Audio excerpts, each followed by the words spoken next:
Hey everyone, so today I'm going to be making this video on reverse engineering just made easy for beginners to learn.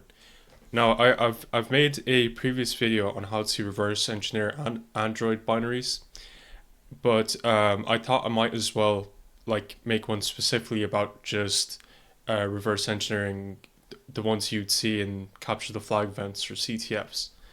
So it's I guess I'll start off with the definition of what is reverse engineering.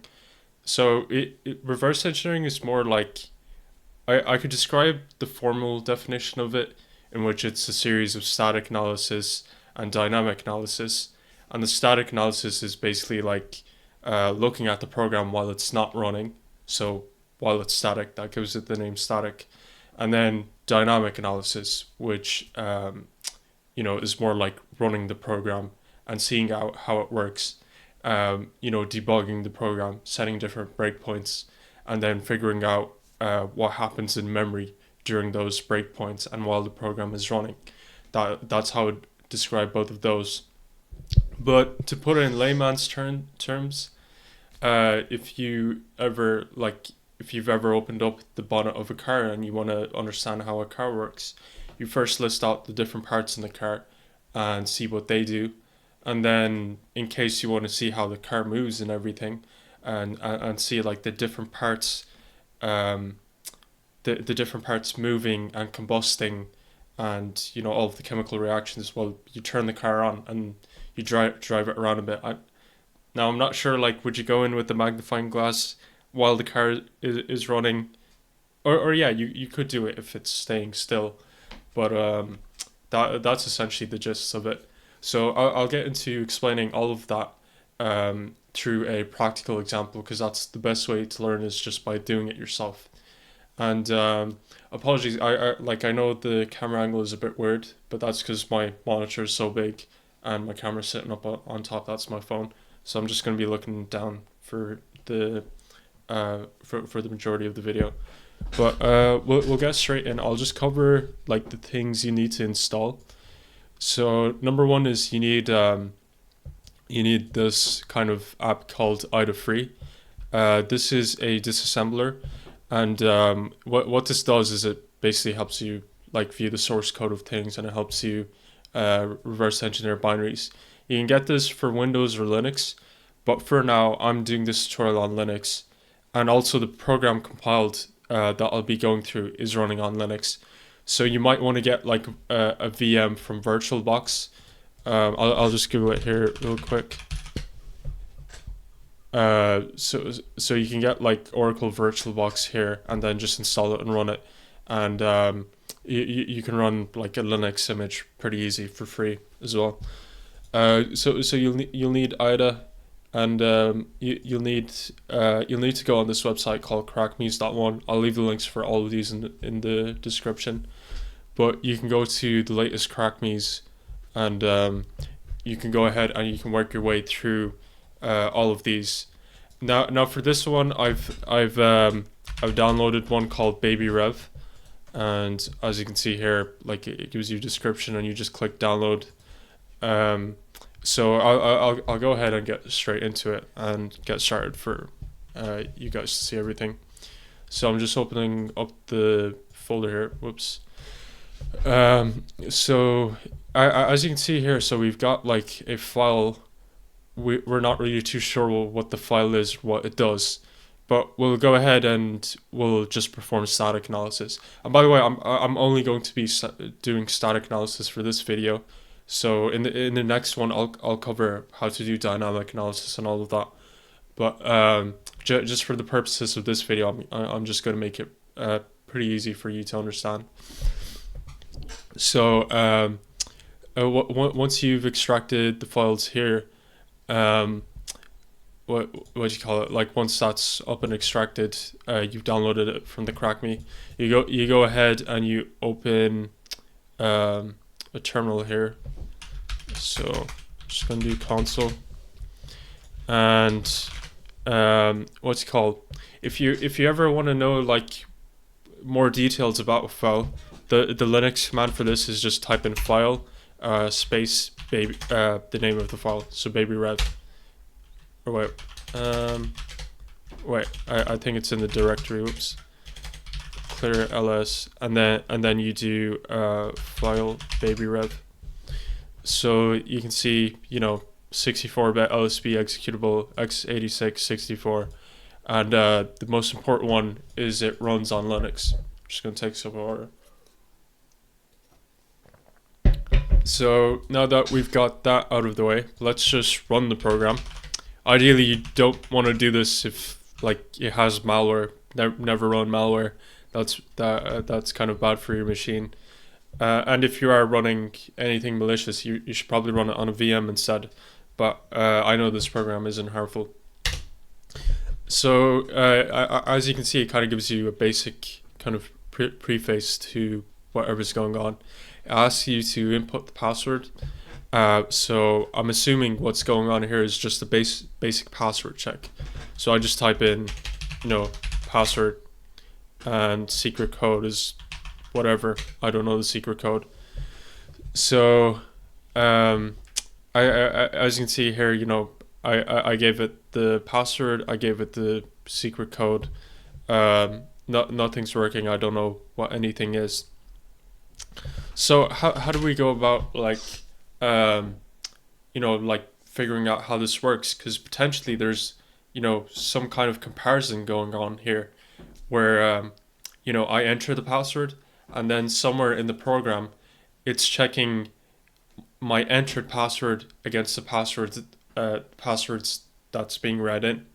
So there's a comparison going on, and we need to. I'm just making an educated guess here. I have no proof of this, but just from experience and a bit of visualization, you can come to that conclusion eventually. So so we got out the way. There's a basic password. So what tools do we have that can help us view this potentially? So there's one command called strings, and this is available on any Linux. I think it's available on Windows. I'm not too sure. I'll have to check that again.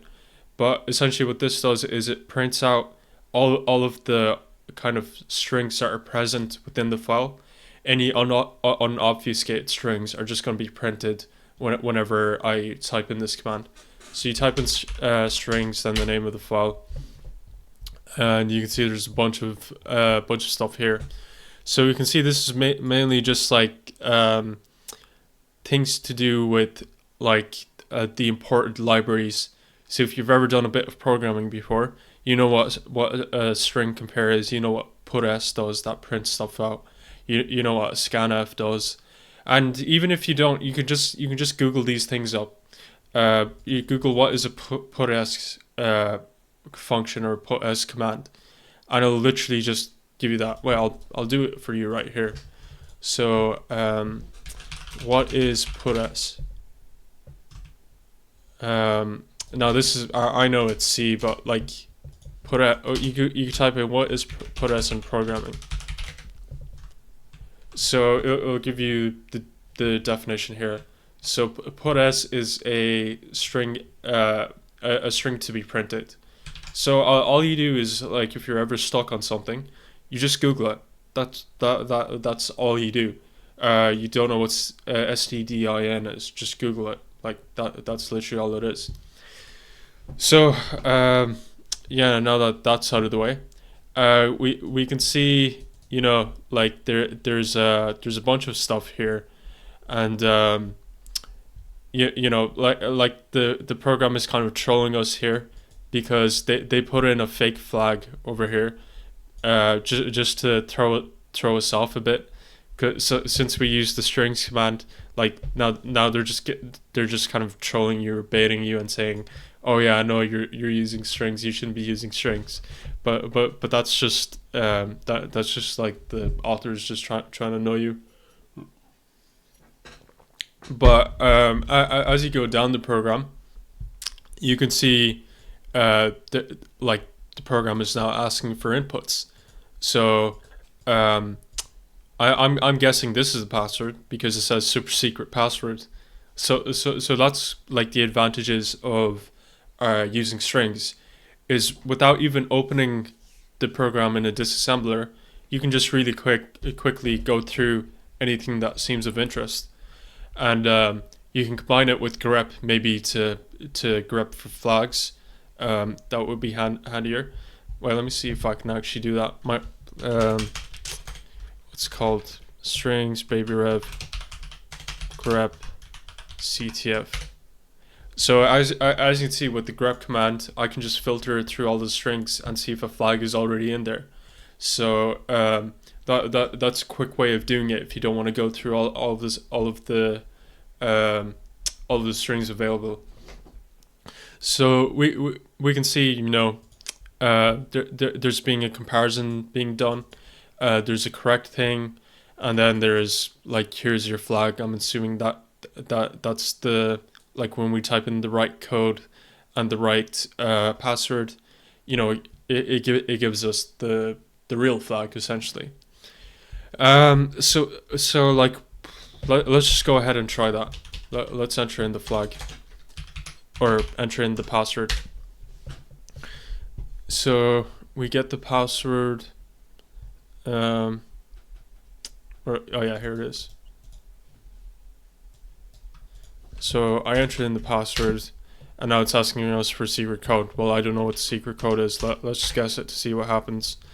So as you can see, it's still asking us for a code. We don't know what the code is, and it doesn't seem to be printed anywhere inside of here. So then that must mean that, you know, like, we need more information. There's just simply not enough information inside with just the strings command. So what we essentially do then is we open up the IDA disassembler, and you should have this installed. If you don't know how to install it, there's plenty of videos that cover it, I'm sure. So we just open up IDA free over here, and we drag in the file, hit OK, and we have a couple of things here. So we have like an overall like assembly view. Don't get overwhelmed with this. You can actually easily convert it to C code by hitting tab, and you know, as you can see, we've got the C code. So just the hotkey for that is tab, and it gives you a disassembled overview. But just to go back to this for a second, you do want to familiarize yourself with some assembly instructions. Mainly those, and they're not that hard to learn. There's only a couple of assembly instructions. So things like move or sub. And the reason why you kind of need to know them in a sense is because in some cases, like the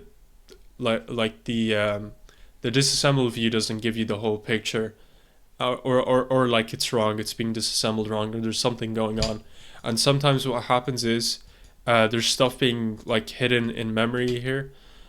You know, like they could just put a bunch of like variables. I'm forgetting where I saw this specifically, but I remember there being a bunch of values stored in memory that wasn't really viewable through just the disassemble view.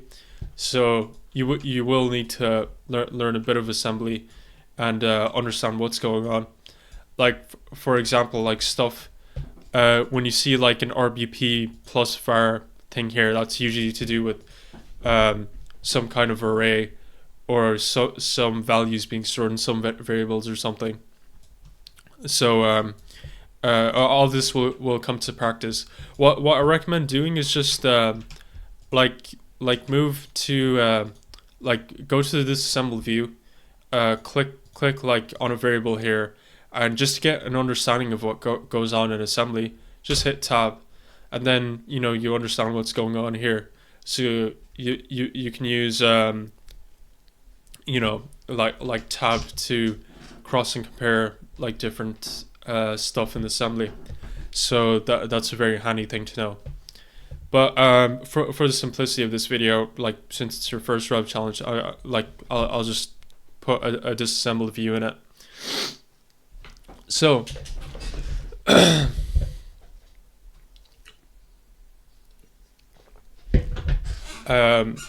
So like we can begin to decipher what exactly is going on inside of this program.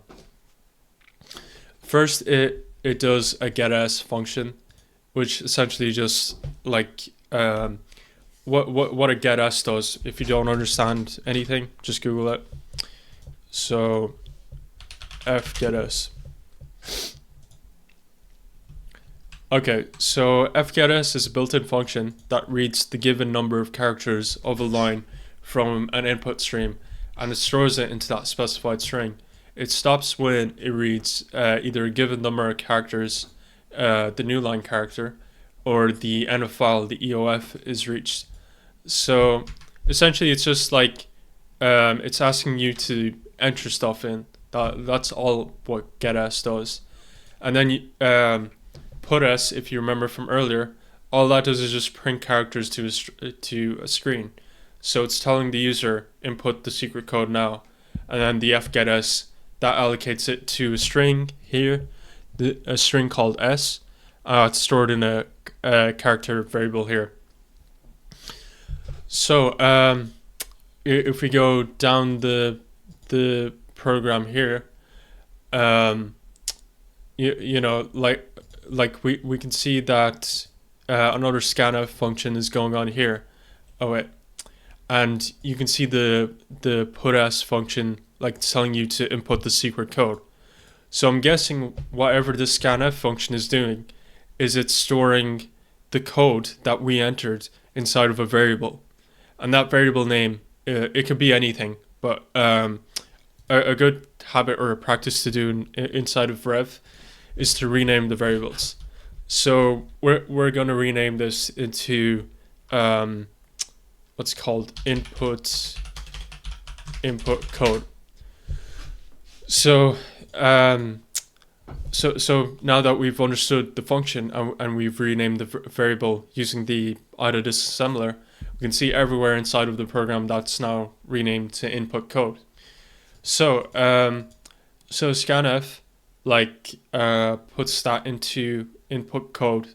So that's the code that we entered, and now down the line we can see over here that's being compared to a specific number, and we just go into assembly to see what's going on.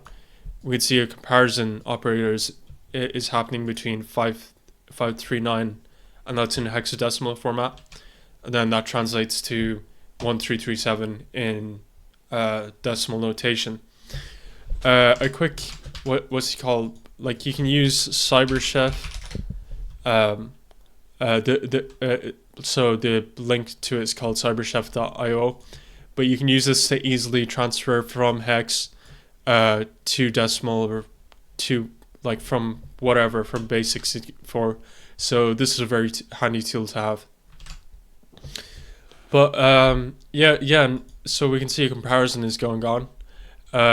It compares to see if you know the code we entered is equal to 1337.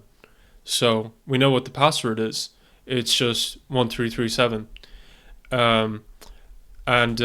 You know we already knew. We can see like a string compared operation going on here, and we can see like it's being compared to super secret password, which we already got from like using the strings function. So we already know what the password and what the what the kind of code is essentially. And I'm just going to teach you one more thing. To open, like you can do the strings function actually inside of IDA. So if you remember, like when we use the strings in the command line, we could see the we could see the flag here. So you just click view, open subviews, and then strings. So we just click that here, and you can actually also list the cross references anywhere where this was mentioned, and you can see it's called fake flag because it's not real. But yeah, you can do like pretty much everything inside of IDA, although the command line might save you some time. But yeah, anyway, I'm blabbering anyway. Let's see if that works. Let's try it now. So baby rev, and let's input the password, Control C, Control Shift V, super secret password, and then we enter in the code 1237, and that's it. We just got the flag there, and we've got that from both, the strings command. We could have done it entirely inside of VIDA, but just to show you that like a good chunk of the work can be done without even opening a disassembler in the first place. You can just run the strings command, you get the password, and then you might have to do a bit of digging around to understand further functionality inside of the code. So yeah, that's potentially it. I'm just gonna show you what happens if we enter in I just want to see. I'm curious if we just enter in a false password and a correct thing. So yeah, it does check for the password and that. But no, we could just to kind of further explain what's going on inside of here. The reason why you can't see the flag, like just as it is, why didn't this show up when we just hit strings? Like, why didn't this flag show up like the fake flag did? If you remember earlier, the real flag is CTF learn. Was it that hard? And then the other one was just like using strings was kind of mocking us or making fun of us. And that's because the flag is essentially stored in an encrypted state here. So this is actually the flag here. If we click into it, it's stored over here, and it's stored in a bunch of characters that are unintelligible to us. So like even if we did a strings command, this wouldn't pop up because it's stored in an encrypted state. We don't know what the contents of it are until we actually run the program, and until it actually prints out the flag once we enter in the password. And just to further explain what's going on here, so what's going on here is essentially this is what's called a for loop. What for loop basically does is it iterates through it goes through each character of the flag, and then depending on what instructions you give it, you can do whatever you want per iteration of that for loop. So what essentially happens is the entire flag gets a certain operation gets performed on it, and it's an operation called a XOR operation, and you can look this up. You can put this inside of ChatGPT if you want, but I'm just gonna excuse me. I'm just gonna Google this. What is in programming? So what is that tiny hat thing in programming? So as you can see here, this means this is called a bitwise XOR, and this performs a bitwise XOR on individual bits. So essentially, like this is a whole separate video, like what are logical gates, but just to go through it simply, is it basically flips all of the bits here. So it's commonly used inside of encryption, where if you want to encrypt something, you XOR it with a particular number, and it essentially that then becomes unintelligible, and to retrieve that same state is you XOR it again with the same number, or it goes along the lines of that. So it has a certain property in which you can retain states through as XORing it with a particular number. I know that sounds a bit complicated, but it's essentially like a key, or it's a mechanism to turn a key. Obviously, you need a key in the first place in order to unlock a door, but once you've locked something, you don't need to worry about it. And then if you want to unlock it, you XOR it pretty much instead. But I think that's enough for you to start off with in terms of reverse engineering. I'm going to be covering more advanced stuff like debugging, like dynamic analysis when the program's actually running, and then stuff like patching binaries. So that's essentially like changing the actual logic inside of a program in order to modify the way the program works. So let's say instead of instead of this compare this compare operator or this comparison happening, what I could instead do is like I could patch the program to make it forcefully uh, go here. So I could remove this operator here, which basically means that it's a not operator, and that basically means if these two strings aren't equal, then I'll give you the flag. But what I could do with patching binaries is I could get rid of this kind of like not operator, and then it'll just go in no matter no matter if the password is correct. So there's a bunch more extra stuff, but what I want you to do is go ahead and do this yourself. Go on a couple of CrackMe challenges, and a couple of easy ones, and see if you can statically um, see if you can statically kind of analyze the program and solve it yourself, without the use of dynamic analysis, because that's a bit more complicated. But I'll teach you how to kind of do that in another video. But yeah, I'm just trying to see if like there's anything else I could explain. Um, yeah, no, that's pretty much it. That's all I have. Make sure you're subscribed and share this with your cat and dog. Bye.